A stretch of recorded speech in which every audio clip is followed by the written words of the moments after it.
नमस्कार। आज हम ऋतुराज जी का कवि परिचय पढ़ेंगे। देखिए, ऋतुराज का परिचय। नाम ऋतुराज।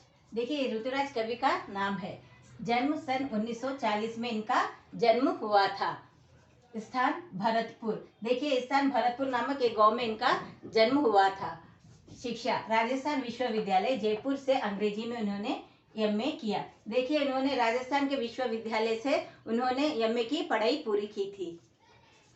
संग्रह 8 कविता संग्रह प्रकाशित हो चुके। देखिए, यहाँ पर 8 कविता संग्रह यानी कि उनका एक कलेक्शन था। 8 कविताओं का पूरा कलेक्शन था, तो उसे यहाँ पर उनका नाम दिया गया 8 कविता संग्रह। प्रकाशित हो चुके। प्रकाशित का अर्थ है पब्लिश होना, वो प्रकाशित हो चुके हैं। रचनाएं मरण धर्मा, अन्य पुल पर पानी, सूरत नीरद, मुखारविंद आदि। देखिए, यहाँ पर ये सारी उनके प्रसिद्ध रचनाओं के नाम है जहाँ पर उनका उल्लेख किया गया है। पुरस्कार सोमदत्त परिमल सम्मान, मीरा पुरस्कार, पहल सम्मान, बिहारी पुरस्कार मिल चुके। देखिए, यहाँ पर उनको बहुत सारे पुरस्कार भी दिए गए उनकी कविताओं के लिए, क्योंकि उन्होंने मनुष्य के सामाजिक जीवन के बारे में उन्होंने अपनी कविताएं लिखी है। जो लोगों से उनकी घटनाओं को लेकर, उनके समाज में हो रही घटनाओं को लेकर वो कविताएं उन्होंने लिखी थी, इसीलिए उन्हें बहुत सारे पुरस्कार भी प्राप्त हुए। अनुभव इनकी कविताओं में दैनिक जीवन के अनुभव का यथार्थ है। यानी कि देखिए, हमारे सामाजिक जीवन में, हमारे समाज में जो रोजमर्रा की जो घटनाएं घटती है, तो उन घटनाओं को लेकर वो कविताएं लिखा करते थे। सामाजिक शोषण और स्त्री समस्याओं का वर्णन किया है। देखिए, समाज में हो रहा था वर्ग शोषण और सामाजिक शोषण हो रहा था, तो उन पर भी उन्होंने कविता लिखी है। और स्त्री की समस्याओं पर भी उन्होंने बहुत सारी कविताएं लिखी है।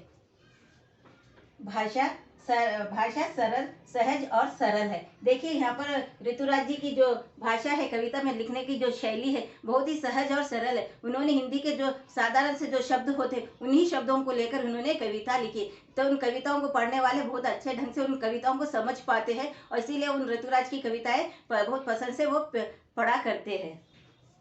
परिवेश और लोक जीवन से जुड़ी गण की कविताएं। देखिए, परिवेश का अर्थ है हम जिस माहौल में हम रहते हैं, उसी परिवेश के बारे में इसका वर्णन किया गया है। समाज में रहने वाले लोगों का जो परिवेश होता है, जो रहने का उनका ढंग होता है, उनको लेकर ही वो कविता लिखा करते थे।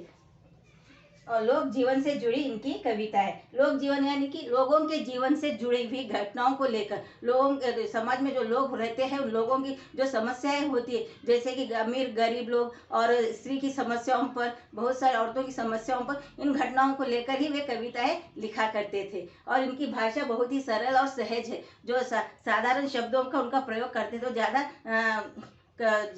डिफिकल्ट शब्द वर्ड जो होते हैं, ऐसे शब्दों का वे प्रयोग नहीं करते, जो सीधे साधे शब्दों का प्रयोग कर कविता को सुंदर बनाने की कोशिश करते थे। इसी तरह की वीडियोस देखने के लिए लाइक, शेयर और कमेंट करिए और सब्सक्राइब भी जरूर कीजिए। Thank you.